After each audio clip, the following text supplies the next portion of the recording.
코로나19 재난 속에서 대략적인 통계이긴 하지만은 전 세계 지금 한 80억 인구 가운데 집에만 머물고 있는 인구가 약 절반인 40억 정도 된다. 그렇게 이야기합니다. 그 중에 한 20억 명 정도가 학생들인데 지금 학교를 제대로 가지 못하고 있는 그런 상황입니다. 직장인들은 재택근무를 하고 있고 또 학생들은 집에서 교육을 받는 홈 에듀케이션이라고 그러죠. 이 상황이 일상화되면서 슬기로운 집콕 생활 어떻게 할까 수많은 아이디어가 집중되고 또 창출되는 것을 봅니다. 온라인 예배를 위해서 유튜브를 들어가 보면 집에서 먹고 놀기에 정말 상상을 초월하는 그런 자료들, 영상들이 시시각각 올라오는 것을 봅니다. 유튜브가 지금은 새로운 선교 영역으로 떠올랐다. 이거 부정할 수 없는 현실인 것이 분명합니다. 하여튼 가정과 가족의 재발견이 지금 이루어지고 있습니다. 그동안에 집을 여관점으로만 생각했던 현대인들의 의식 단숨에 바꾸어 놓았습니다. 조금이라도 실수하면 조롱당하고 공격당하던 그 세상 한복판에 있다가 가만히 보니까 나의 실수와 약점을 덮어주고 잘못을 좀 해도 늘 내 편이 돼주는 사람을 가족들 중에서 발견하는 것입니다. 나를 대신해서 아파주고 죽어줄 수도 있는 그런 사람들, 나를 온 세상과도 바꾸지 않겠다는 그런 사람들을 우리 가정에서 가족들 가운데 발견하는 것입니다. 그래서 이 가정과 가족의 재발견 속에서 과연 성경에 모범될 만한 가정이 있는가 묵상하지 않을 수가 없습니다. 오늘 본문을 보면 그런 한 가정을 발견을 하는데요. 이탈리아 출신 로마 군대 백부장이었던 고넬료라는 사람의 가정입니다. 로마 제국이 세계를 제패했을 당시에 사병들은 인종과 혈통에 상관없이 각 지역마다 충성심이 강한 그런 사람들이면 다 로마 시민이 아니더라도 다 뽑았습니다. 그런데 장교는 반드시 로마 혈통을 가진 로마 본토인이어야 했죠. 그러니까 고넬료라는 사람은 유대인들의 입장에서 보면 이방인 중에 이방인입니다. 근데 이 가정이 뭐라고 기록되어 있느냐 하면 행복한 가정을 넘어서 하나님이 기뻐하시는 경건한 가정이었다. 그렇게 오늘 본문이 소개를 합니다. 성경에 기록된 대부분의 가정들이 사실은 그런데 따지고 놓고 보면 좀 제대로 된 가정이 없죠. 인류의 원죄를 끌어왔던 그 아담의 가정을 보십시오. 작은 아들을 큰 아들이 쳐 죽이는 그런 안타까운 모습들을 봅니다. 노아의 가정은 좀 내놓을 게 있나요? 아브라함의 가정은 또 어땠나요? 더 말할 나위가 없죠. 대를 이어가기 위해서 처벌했고 아들을 낳았지만 결국 그 아들 쫓아내버리고 그것 때문에 오늘까지도 중동 분쟁의 불씨가 되는 그런 상황들을 우리가 보고 있습니다. 별로 그렇게 성경에 모범적인 가정이 별로 없습니다. 근데 고넬료의 가정은 뭐라고 표현했습니까? 경건한 가정이었다. 성경은 그렇게 표현합니다. 사도행전을 보면 이 가정을 통해서 복음에 대해서 배타적이고 자기들끼리만의 구원을 주장했던 유대민족주의가 깨집니다. 유대민족주의의 털거리를 넘어서 복음이 세계 만민을 위한 복음이다 하는 그 놀라운 역사가 시작이 됩니다. 이 고넬료의 가정이 세계 역사의 물길을 바꾼 것이죠. 어떻게 고넬료의 가정이 이런 복된 가정이 될 수 있었을까? 이런 축복의 통로가 될 수 있었을까? 이미 결혼하신 분들은 우리 가정의 상황을 좀 점검하는 오늘 이 시간 되기를 바랍니다. 또 결혼을 꿈꾸면서 복된 가정을 꾸리기 위해 기도하는 우리 지체들은 고넬료의 가정과 같이 되기를 소망하면서 새롭게 꾸릴 가정의 목표를 재설정하는 그런 귀한 시간 되기를 바랍니다. 자, 고넬료의 가정이 어떻게 이런 복된 가정이 될 수 있었을까? 첫 번째는 가장인 고넬료가 먼저 하나님을 두려워하고 예배했기 때문입니다. 본문 2절 보면 가장인 고넬료를 이렇게 소개합니다. 그가 경건하여 온 집안과 더불어 하나님을 경외하며 백성을 많이 구제하고 하나님께 항상 기도했다. 고넬료를 그렇게 소개합니다. 경건하였다. 이방인이었던 고넬료입니다. 어떤 과정을 통해서 경건한 신앙을 가지게 되었는지 성경에 소개되어 있지는 않습니다. 그러나 추측컨대 가이사랴에 있었으니까 가이사랴에 누가 복음을 전했느냐 하면 빌립이 복음을 전했습니다. 아마 빌립을 통해서 복음을 듣게 됐고 예수님을 나의 주 나의 하나님으로 받아들였는지도 모르겠습니다. 그런데 중요한 것은 이것입니다. 신앙인답게 복음을 삶의 기준으로 삼고 살았다는 것입니다. 본문 2절에 기록된 이 경건하였다, 이 말은 헬라어로 유스베스란 단어인데요, 신약 성경에 4번밖에 나오질 않습니다. 그 의미가 뭐냐 하면 하나님을 두려워하고 하나님을 예배하고 섬긴다, 그런 좋은 뜻을 가진 단어입니다. 4번밖에 신약 성경에 나오지 않는데 이 말이 고넬료에게 적용이 되었습니다. 고넬료, 유대인 아니고 이방인이라고 그랬습니다. 그런데 이방인으로서 하나님의 살아계심을 믿고 하나님의 눈앞에서, 우리가 신전의식이라고 그러죠, 한자로. 라틴어로는 코람데오, 그렇게 말합니다. 하나님의 눈앞에서 살아가야 한다, 그 의식을 가지고 산 것입니다. 그래서 구체적으로 나타난 행동이 뭐냐, 본문 2절 끝에 보면 항상 기도했다, 그렇게 기록하고 있습니다. 어쩌다 기도한 것이 아닙니다. 정기적으로 항상 기도했다. 기도가 생활화되고 거룩한 습관으로 굳어진 가장입니다. 3절을 보면 시간을 정해놓고 기도하는 가운데 환상을 보죠. 이 정기적인 기도에 대해서 거룩한 습관을 가졌던 이 기도의 행동 때문에 본문 4절을 보게 되면 하나님께서 그의 기도를 인정해 주셨다, 그렇게 말씀하고 있고, 그 결과로 그의 기도가 그대로 응답된 것을 확인할 수 있습니다. 유대인이 아니라고 그랬습니다. 철저히 로마 황제에게 충성을 다해야 하는, 황제가 신인, 그 황제 숭배가 있는 그 상황 속에서 고넬료는 거룩한 기도의 습관을 가졌다. 로마는 다신교 국가입니다. 또 황제 숭배도 하지만 다신교 국가, 그리스 로마 신화를 보면 신들은 어떤 존재들이냐 하면 인간보다 조금 나은 존재들입니다. 그러므로 로마 사람들은 신을 놀이와 상상의 대상으로 간주했지 신을 두려움과 경외의 대상으로 결코 생각하지 않았습니다. 신을 의인화시켜가지고 인간처럼 취급하는 것에 익숙한 사람들입니다. 그저 신이라면 자신의 필요나 부족을 채워주는 도구로 생각했던 그런 문화 속에 있습니다. 그 속에서 고넬료가 그 문화에 물들지 않고 하나님을 두려워하고 하나님의 눈앞에서 사는 코람데오 의식을 가졌다, 상상하기조차 어려운 일이죠. 신분이 무엇입니까? 100명의 군사를 휘하에 거느리고 있는 백부장이라고 그랬습니다. 로마 제국의 콧대 높은 장교입니다. 이달리아 대라는 이 군대는 황제의 직할부대였습니다.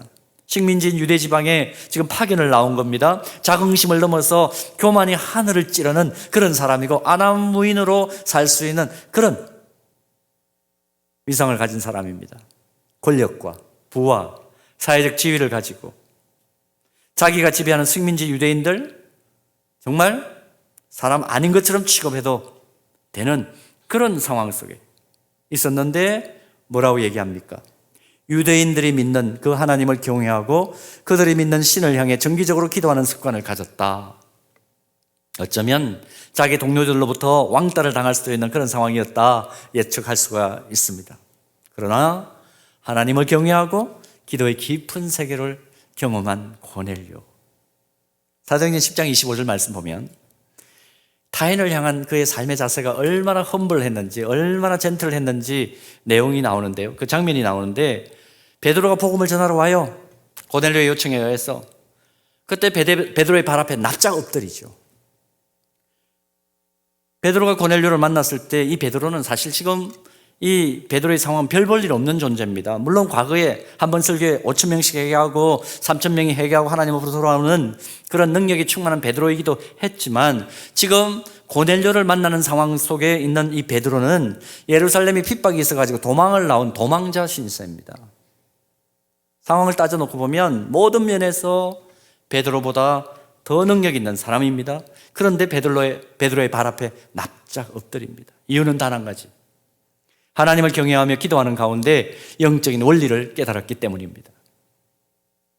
그런데 본문을 보면 더 중요한 것은 고넬료 자신 한 사람만 그런 것이 아닙니다. 본문 2절을 원어 성경으로 보면 고넬료의 집안에 있는 가족들 가운데 단 한 사람도 빠짐없이 모든 가족들이 하나님을 경외하고 기도의 거룩한 습관을 가지고 살았다는 것, 이것이 우리의 주목을 끕니다. 상황을 정돈해 보면 이렇습니다. 가장인 고넬료의 삶 자체가 가족들을 감동시킨 것이죠. 그리고 가족들로 하여금 고넬료처럼, 가장처럼 하나님을 경외하게 만드는 그런 일들이 고넬료 가정에 벌어진 것입니다. 이런 고넬료 가정을 보면서 오늘 우리가 점검해야 될 것 있습니다. 스스로 한번 자문자답해 보십시오. 아직 하나님 앞에 돌아오지 않는 우리 가족들이 있을 것입니다. 지금 간절하게 잊지 않고 날마다 하나님 앞에 엎드릴 때마다 기도할 것입니다. 그 가족들 앞에서 야, 교회 나가자, 예수 믿자, 복음이 중요하다, 영원한 세계가 있다, 말로만 권유하는 것이 아니라 그들을 감동시킬 만한 삶의 모습을 내가 과연 가지고 있는가, 이거 점검할 수밖에 없습니다. 교육심리학자들 이런 얘기하죠. 사람들은 1살에서 6살까지 그 심성의 바탕이 형성된다, 그렇게 말하죠.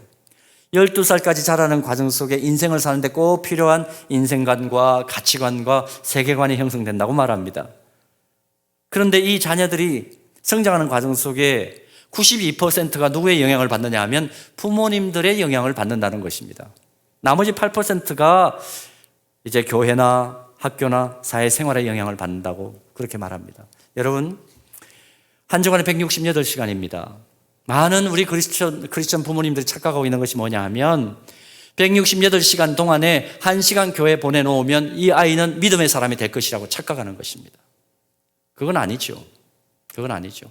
그래서 이번 토요일 날 지금 이 코로나 상황 속에서 예배조차 제대로 드릴 수 없는 이 상황 속에서 도대체 이 아이들의 믿음의 세대 개성을 위해서 학부모는 무슨 일을 해야 되고, 또 교회는 어떤 역할을 해야 되고, 주일학교 교사들은 무슨 역할을 해야 되고, 학생들은 어떤 또 일들을 해야 하는지, 그들에게 지혜롭게 다가가는 방법을 함께 논의하고 기도하려고 하는 것입니다.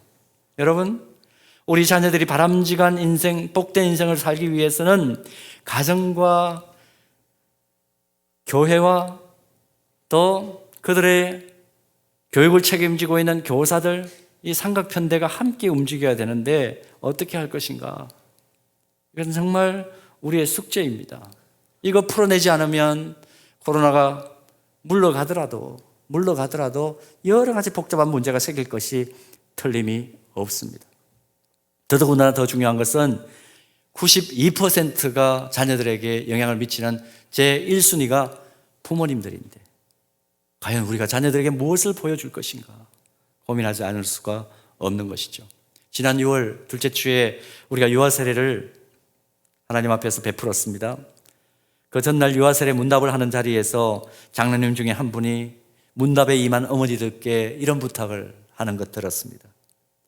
논의 곡식들은 농부의 발자국 소리를 듣고 자랍니다. 우리 자녀들 부모님의 기도 소리를 듣고 자라는 것 명심하십시오. 100% 옳은 말씀이시죠. 이 자리에 자녀들을 두신 부모님들, 또 각 가정의 가장이신 분들, 앞으로 결혼하고 자녀를 두실 분들, 예외가 없습니다. 우리 자녀들이, 우리 가족들이 무엇을 쫓아 살기를 원하십니까? 돈을 쫓아 살면 돈은 인생이 되고 말 것입니다. 균형 감각을 잃고 자기 좋은 것만 쫓아 살면 결국은 한심한 인생이 되고 말 것입니다. 자기 편한 것만 쫓아 살다가 보면 결국은 답답한 인생이 되고 말 것입니다. 그러므로 다른 무엇보다 전능하신 하나님을 경외하고 인생의 모든 길을 아시는 하나님의 눈앞에서 사는 인생 되도록 영적 가정들이 모범을 보여주고 방향을 보여주고 그들이 짚고 갈 수 있는 디딤돌을 놓아주는, 징검다리를 놓아주는 것이 절대적으로 필요한 것입니다. 하나님의 눈앞에서 호람대오의 의식을 가지고 사는 그런 자녀들도 양육하기 위해서 우리는 무엇을 할 것인가 고민할 수밖에 없는 거죠. 그래서 어떻게 할 것인가? 그러면 어떻게 해야 되나요? 제가 대답을 드릴게요. 코로나19가 장기화되고 있는 이 시점, 이제 이번 주간부터 7월이 시작됩니다. 이 여름 사역, 교회가 무엇을 해야 할 것인가? 리더십을 가지고 있는 분들이 함께 기도하고 고민을 했습니다. 어떻게 해야 될까? 이런 상황 속에서 가정과 가족의 재발견이 있는 이 상황 속에서 도대체 뭘 해야 될까? 그래서 관계전도학교를 하는 것입니다.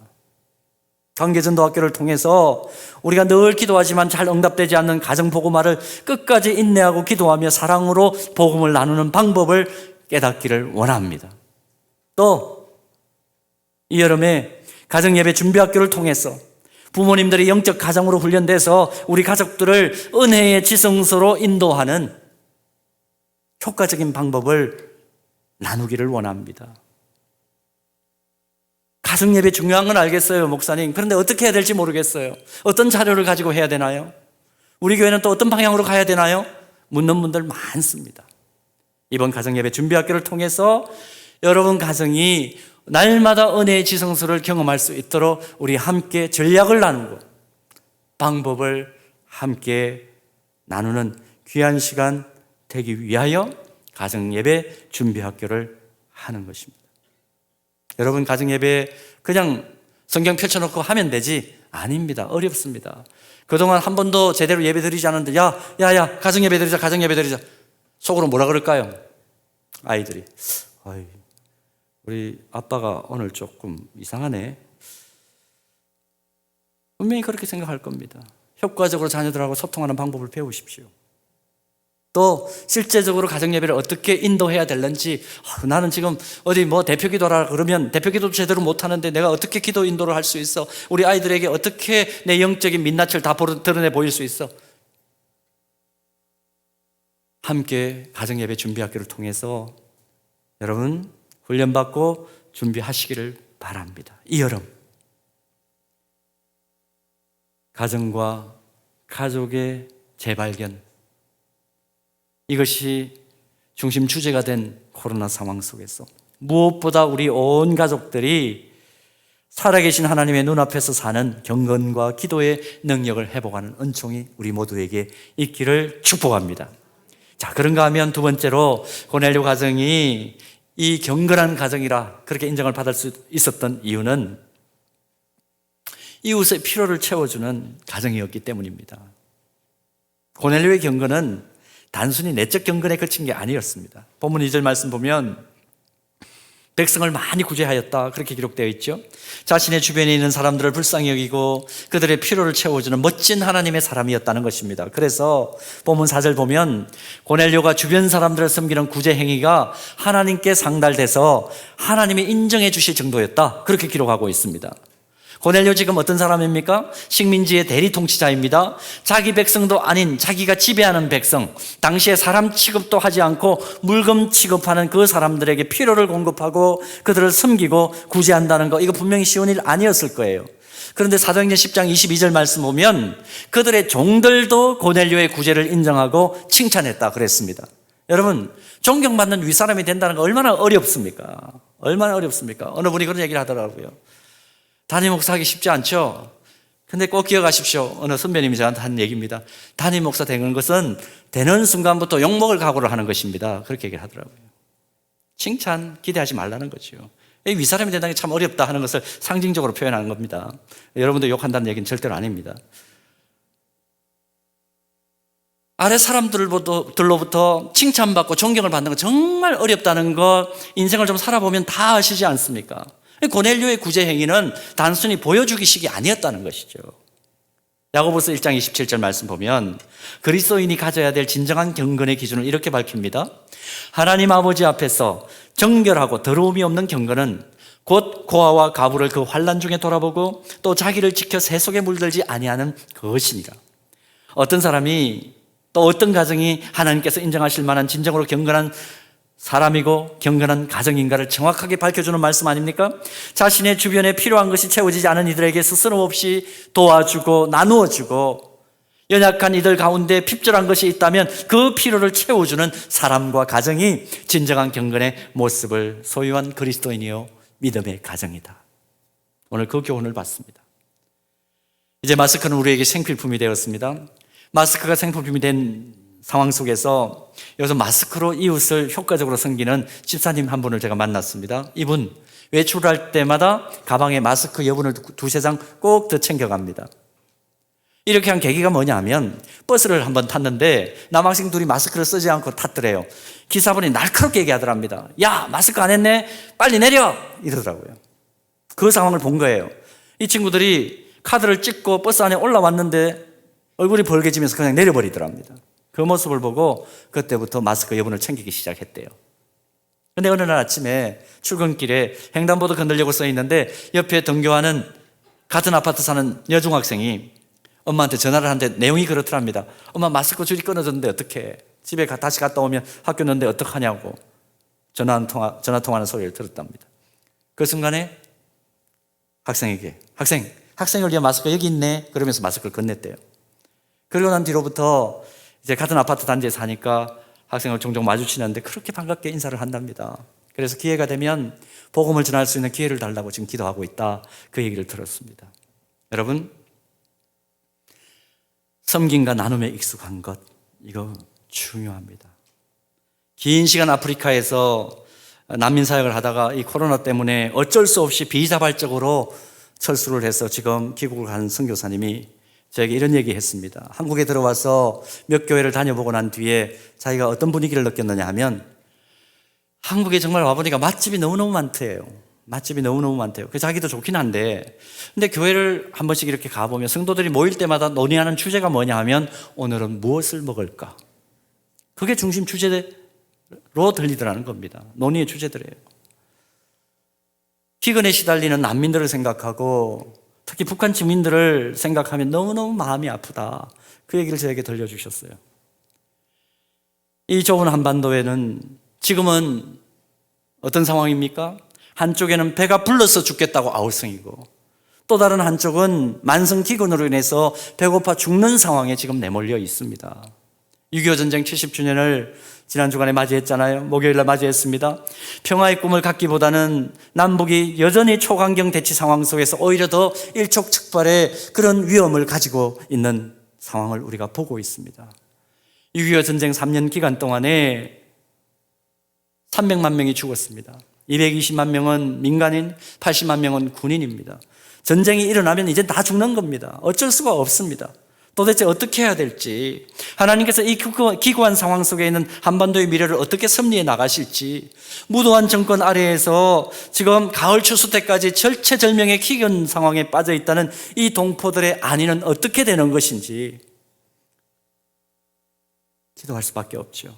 성김과 나눔의 손에 들어갈 수 있는 조금이라도 좀 틈을 열어달라고 우리가 기도할 수밖에 없습니다. 지난 우리 1월, 2월부터 시작해서 우리가 실제적으로 통일 준비를 위해서 통일저금통 사역을 함께 전개하고 있습니다. 오늘 주보에 상반기에 지금 모금해 주신 액수가 나와 있습니다. 그런데 아직까지 서지를 못했습니다. 왜? 길이 아직까지는 정확하게 보이지 않기 때문에. 여러분, 계속해서 협력해 주시기를 바랍니다. 왜 협력해야 됩니까? 지금은 길이 보이지 않지만 코로나 상황이나 지금 격앙된 남북대치 상황 속에 지금 조금 주춤합니다만은 하나님께서 분명히 피 흘림 없는 통일의 길을 언젠가는 반드시 우리에게 열어주실 터인데 우리 함께 미리미리 준비하는 지혜자 되기를 바랍니다. 어떤 가정에 주일학교 학부모님이 그런 얘기를 저한테 들려주셨어요. 통일저금통 가져가서 딱 식탁에 올려놓으니까 아이가 묻더래요. 저거 뭐야? 그래서 그걸 계기로 해서 통일에 대해서도 얘기할 수 있었고 그리고 평화 통일이 왜 중요한지 그 부분에 대해서도 얘기할 수 있었고 또 함께 기도할 수도 있었다. 그런 이야기를 저에게 들려주었습니다. 사랑하는 여러분, 오늘 우리는 위로는 하나님을 경외하고 내적으로는 기도의 거룩한 습관을 가지고 또 외면적으로는 이웃을 구제하는 진정한 경건을 가진 고넬료 가정을 살펴보았습니다. 이 가정을 통해서 역사적으로 무슨 일이 일어났는지 여러분 놀라운 사실을 한번 보시겠습니까? 그 증거가 사도행전 10장 44절에서 46절에 기록되어 있는데 이렇게 기록되어 있습니다. 베드로가 이 말을 할 때에 성령이 말씀 듣는 모든 사람에게 내려오시니 베드로와 함께 온 할례 받은 신자들이 이방인들에게도 성령 부어주심으로 말미암아 놀라니 이는 방언을 말하며 하나님 높임을 들음이로라. 이 이방인 고넬료 가정을 통해서 제2의 오순절 역사가 나타난 것입니다. 누구에게까지? 이방인에게까지. 범세계적으로. 오늘 우리 서영교회에 속한 모든 가정들이 고넬료의 가정과 같이 되기를 주님의 이름으로 축복합니다. 온 집안이 모일 때마다 하나님을 경외하기 위해서 가정 예배를 드리고 한 마음으로 시간을 정해놓고 기도하는 가정, 연약한 이웃의 필요를 채워주는데 나눔과 섬김에 익숙한 축복의 통로로 쓰임받는 가정, 그렇게 우리가 작정하고 움직일 때에 하나님께서 우리 가정에 하나님의 살아계심을 보여주시고 하늘의 신령한 복과 땅의 풍성한 복을 우리에게 허락해 주시는 놀라운 은혜가 날마다 일어나게 될 줄로 믿습니다.